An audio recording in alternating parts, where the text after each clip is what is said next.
আসসালামু আলাইকুম ওয়া রাহমাতুল্লাহ। প্রিয় দর্শক, আমি আজকে যে বিষয়টি নিয়ে কথা বলবো সেটি হচ্ছে পর্দা। এটা কার ওপর ফরজ?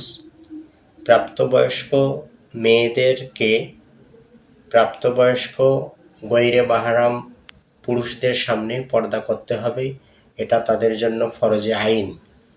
এখন প্রশ্ন হলো, ছেলেরা কখন প্রাপ্তবয়স্ক হয়?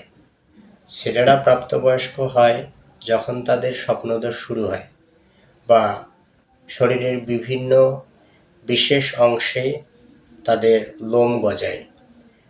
মেয়েরা প্রাপ্তবয়স্ক হয় যখন তাদের পিরিয়ড অর্থাৎ মাসিক শুরু হয় এবং শরীরের বিভিন্ন স্থানে লোম এবং শারীরিক বিভিন্ন পরিবর্তন দেখা দেয়।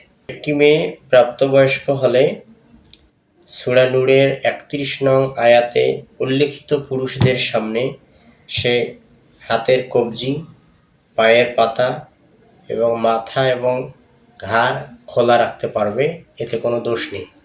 কিন্তু ওই আয়াতে উল্লেখিত পুরুষ ব্যতীত সে অন্যদের সামনে পরিপূর্ণ শরঈ পর্দা মেনে তাকে স্বাভাবিকভাবে তাদের সামনে দেখা এবং কথা এবং চলাফেরা সে করতে পারবে, কোনো সমস্যা নেই।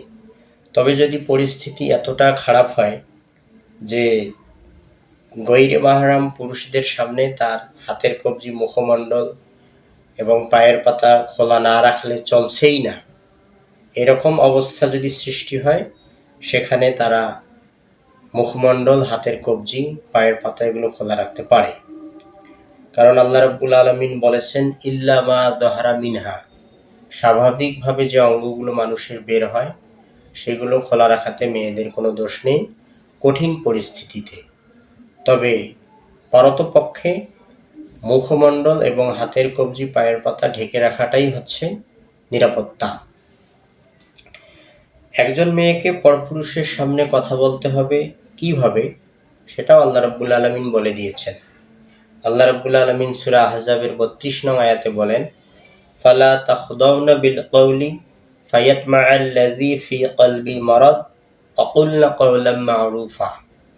তোমরা পরপুরুষের সামনে এমন নরম ভাষায়, এমন অঙ্গভঙ্গি নিয়ে কথা বলো না যাতে করে যাদের অন্তরে বেধি রয়েছে বা যারা দুশ্চরিত্র তারা তোমার থেকে সুযোগ নিতে পারে, ফিতনা সৃষ্টি হয় এবং পরকীয়া সৃষ্টি হয়।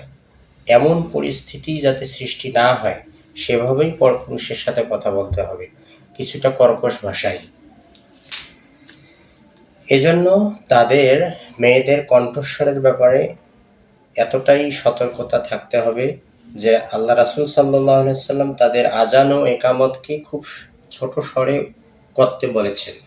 তাদের আজান এবং ইকামত খুব ছোট স্বরে তারা করবে এবং ইমামের পেছনে যদি মেয়েরা দাঁড়ায়, ইমামের ভুল হলে মেয়েরা হাতে শব্দ করে ইমামকে সতর্ক করবে, লোকমা দেবে।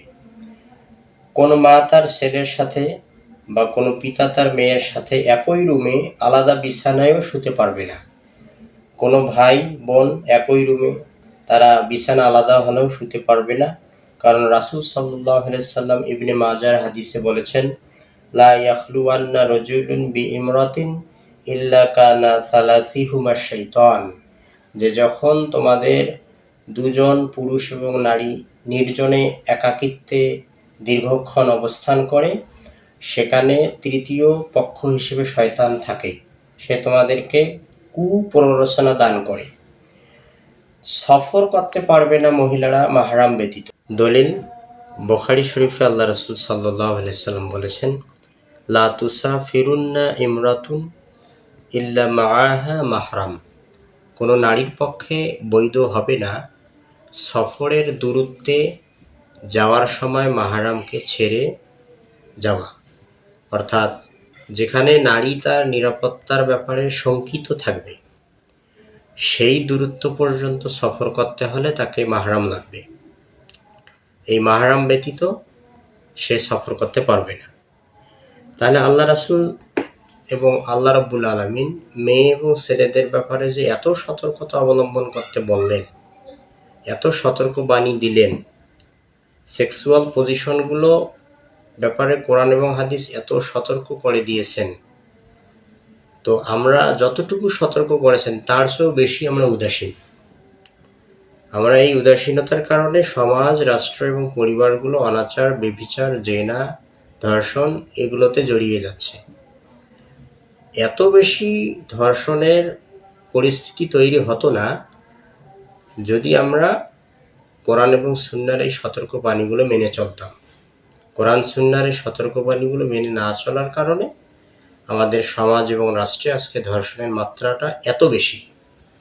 আল্লাহ রাব্বুল আলামিন আমাদেরকে কোরআন এবং হাদিস মেনে বুঝে এবং সমাজ এবং পরিবারে এগুলো বাস্তবায়ন করার তৌফিক দান করুক, আমরা বলি আমিন।